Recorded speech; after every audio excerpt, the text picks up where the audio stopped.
त्यांच्याशी चर्चा करण्याच्या करता त्यांनी वेळ दिलेला आहे. ते चर्चा करतायत. प्रत्येकाला आंदोलन करण्याचा संविधानाने घटनेने बाबासाहेब आंबेडकरांच्या जे काही कायदा घटना आहेत त्यांनी अधिकार दिलेला आहे. त्या अधिकाराचा वापर सगळ्यांनाच करण्याचा अधिकार आहे. तो फक्त शांततेच्या मार्गाने व्हावा आणि खरं तर आंदोलनाची वेळ कोणावर त्या ठिकाणी येऊ नये. आंदोलन कर्त्यांचं जे काही म्हणणं आहे ते कसं आपल्याला त्याच्यातनं मार्ग काढता येईल ह्याकरता आमचं महायुतीचं सरकार प्रयत्न करत आहे आणि त्याला निश्चितपणे काहीतरी मार्ग निघेल असा आम्हाला विश्वास आहे. आपल्या पक्षाचे काही आमदार लक्ष होते कारण 1 दिवसाची मुदत आंदोलनाला दिली ते कुणी दिलेली आहे?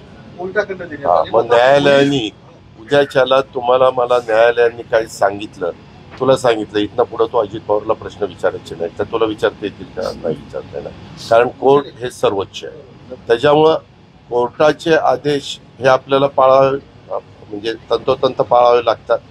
परंतु त्याच्यातनं कसा मार्ग काढायचा त्याबद्दलचा प्रयत्न मनापासून सर्वांचाच चाललेला आहे. दादा पण ते ज्या तयारीने तिथे आलेले आहेत ते असं वाटत नाही की परत जातील, त्यामुळे आता सरकार कशा पद्धतीने त्यांना हाताळणार आहे, मार्ग काढणे आम्ही सकारात्मक आहोत. आम्ही मार्ग काढण्याचा मनापासून प्रयत्न त्या बाबतीमध्ये करतोय. आता त्या संदर्भामध्ये चर्चेतनं काय ते योग्य मार्ग निघेल असं मला वाटतं. राष्ट्रवादीची काही भूमिका ठरलेली आहे का? कारण तुमचे आमदार मी आपल्याला सांगितलं ना, यामध्ये आपल्या राज्यामध्ये जेवढे काही समाज आहे त्यांना त्यांचा न्याय मिळाला पाहिजे, त्यांना मदत झाली पाहिजे, त्यांच्या रास्त मागण्या मान्य झाल्या पाहिजे, तीच आमची सगळ्यांची भूमिका आहे. आणि त्या पद्धतीनं काही मतदारसंघामध्ये आपल्याला माहिती आहे की काही जण वेगवेगळ्या राजकीय पक्षाचे सहकारी त्याच्यामध्ये सहभागी झाले. हे मी तुमच्या वेगवेगळ्या चॅनलवरच ऐकलेलं आहे आणि त्याच्या संदर्भामध्ये योग्य मागण्याच्या संदर्भात प्रत्येकाला आपलं आपलं मत मांडण्याचा अधिकार आहे. तुमचे काही आमदार मनोज जरांगे पाटलांच्या खांद्यावर बंदूक ठेवून सरकार उलथवण्याचा प्रयत्न करतायत असा आरोप लक्ष्मण हाके करतायत. एक मिनिट, आरोप केला मी आज त्याच्या आरोपाला मी किंमत देत नाही. विनाशकाले विपर्यंत बोलतील. हे आत्ताच नाही, त्यांनी मागे पण काय काय आरोप केलेले आहेत.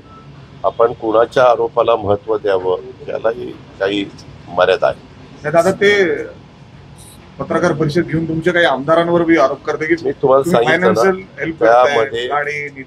त्यामध्ये मी आपल्याला सांगितलं मी कुणाच्याही वक्तव्याला उत्तर द्यायला बांधील नाही आणि त्या व्यक्तीच्या तर अजिबात नाही. पण दादा कशा पद्धतीने म्हणजे आता ओबीसीतून आरक्षण द्यावं अशी त्यांची मागणी आहे, पण हे सांगितलं ना आपल्याला.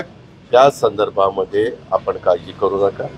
त्याच्यातून नेहमीच काही ना काही मार्ग काढण्याचा प्रयत्न त्या वेळेसचे जे काही सरकार होती त्यांनी त्या बाबतीमध्ये केलेला आहे.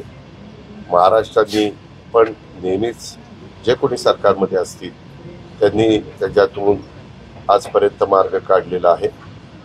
शेवटी कायद्याच्या नियमाच्या चौकटीमध्ये बसून मार्ग त्या ठिकाणी काढता येतो आणि तो मार्ग काढण्याच्या करता आमचे सरकारच्या वतीनं आमचे कमिटीचे प्रमुख म्हणून राधाकृष्ण विखे पाटील साहेब आणि त्यांची टीम त्यांच्याशी चर्चा करते. सरकारचं शिष्टमंडळ काही जरांगेशी चर्चा करत जाणार आहे. सांगितलं ना, राधाकृष्ण विखे पाटील सरकारमध्ये नाही.